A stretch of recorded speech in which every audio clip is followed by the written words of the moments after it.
Dear members of the North Sea Mediterranean Corridor Forum, dear colleagues, in these troubled times, I am seizing the opportunity of the publication of the fourth edition of my work plan to send you a short video message.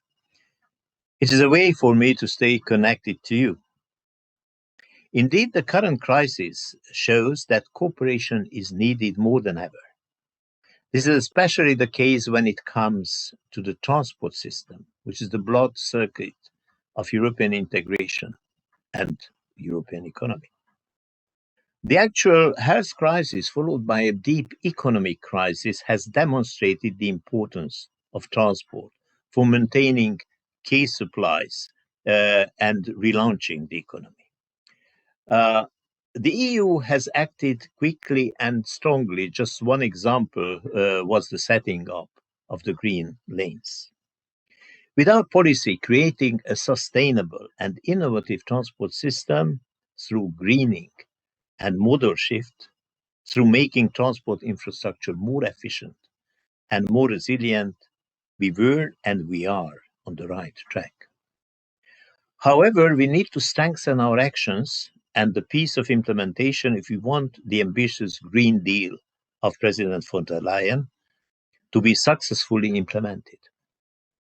Sustainable transport infrastructure projects are not only good for accelerating the energy transition, but they constitute a means of relaunching the economy and creating jobs. By the end of 2020, hard negotiations on the recovery package and the multi-annual financial framework are in the focus of EU action. I call all the parties to make sure transport is at the center of national recovery plans. As I mentioned earlier, I have the great pleasure to share with you the fourth edition of my work plan. It has now been approved by all the ministers of the North Sea Mediterranean Corridor. This is the result of comprehensive analysis. Many elements have been presented to you and discussed with you in our forum meetings. This work would not have been possible without the involvement of the forum members. I would like to thank you all. And I would in particular like to thank the member states' authorities for their useful comments. As you know, this analysis has been conducted before the start of the actual crisis. However, we decided not to include considerations on the impact of the COVID crisis because they would have been still premature. However, I believe that the priorities I identified in my recommendations are still the right ones. In particular, greening all the different modes and promoting the most energy efficient ones, rail and inland waterway.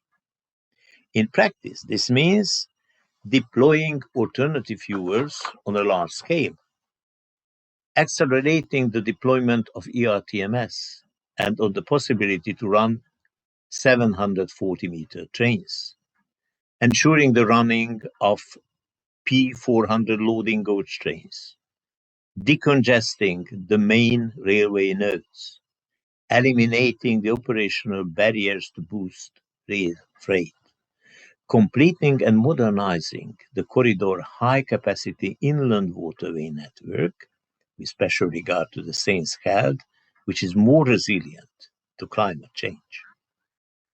Better integrating urban nodes, accelerating digitalization in the broad sense, and so on.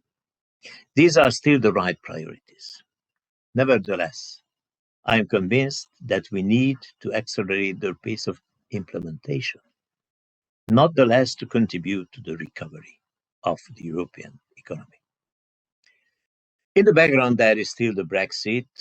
However, future relations with the United Kingdom are as uncertain as ever. But we never forget to pay due attention to the connectivity of Ireland with the European continent.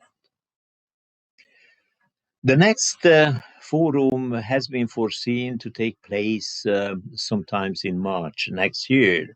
I'm just crossing my fingers to have all the conditions permitting to meet you personally again.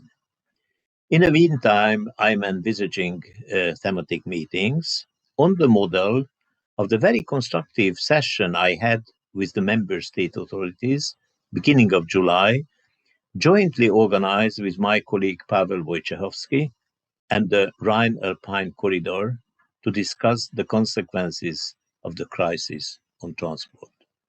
I'm looking forward to meeting you and remain at your disposal for any support needed.